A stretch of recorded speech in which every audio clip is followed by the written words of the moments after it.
In HR, usually people speak about attract, recruit, develop, and retain. But this is just the names of the areas. What do you deliver in every area? Why are your companies so special that you will attract those people, and that you will retain those people?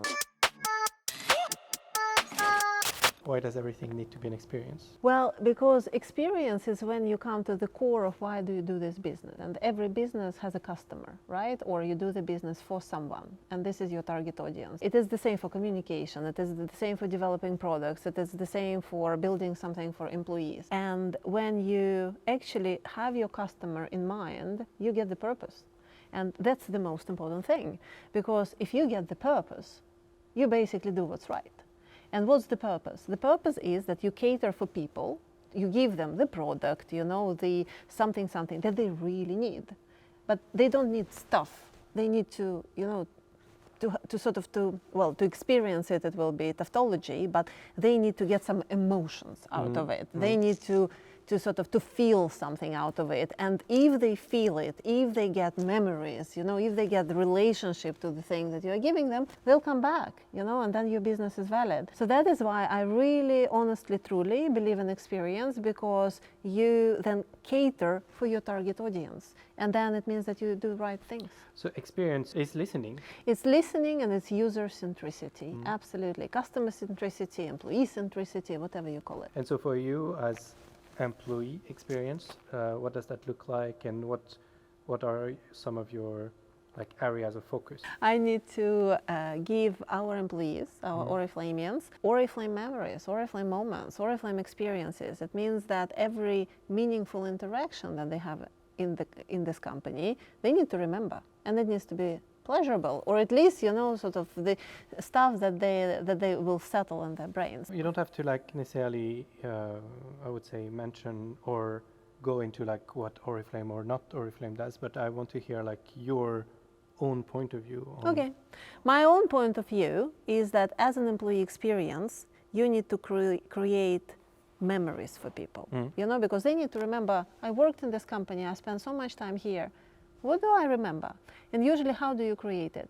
You create it either through them meeting other people and building relationships, because friendships stay, or you need to give them some sort of, we call it injection moments here. It's like a party. You come and you're happy, and then you feel that everybody's happy around you, and then you just remember this feeling and you want to party again. Or it can be, an interesting job, an interesting task. And then the person stretches itself, learns something new, and then it becomes a memory as well, because I can associate this job with this learning, and this when I became better. So this is what employee experience is all about, creating these moments for people. We are seeing more of these job titles pop up. I know. Head of employee experience. Yeah.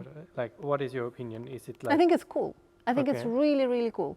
Because you know why? Because if they pop up, even if people don't know what it is in reality and how to work at this, at least it's already on the agenda. And at least people will start looking at it, they'll start being interested, they'll start changing things. And I think we do need change in this area.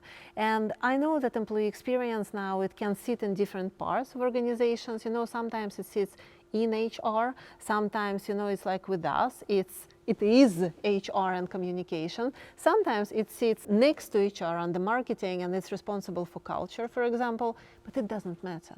The main thing that it exists, and the main thing that people are now starting to cater for employees, we start talking culture again, we start understanding that belonging is important.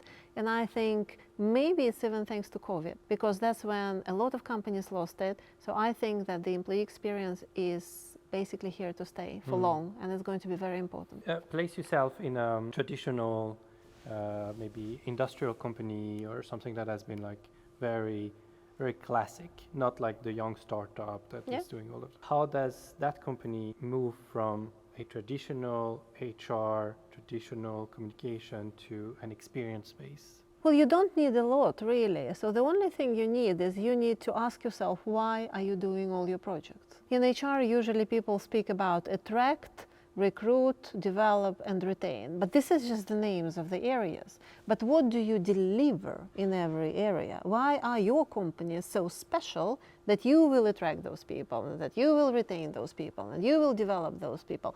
What kind of experiences, what kind of moments you are creating within each area for people.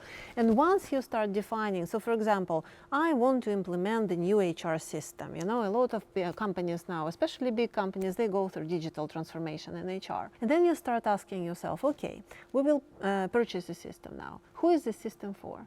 Is this for us in HR to make our work better? Fair enough, we need that. But is it also for employees to make their life better? Because when you take this point of view, suddenly a lot of systems, they're not valid because they're so complicated that the life of employees, become actually harder and you spend more time on this. And then when you get this employee point of view, then maybe, some judgments, some decisions, they're going to be different. And I think it's where you start. You basically start from the purpose. Whom are you doing it for?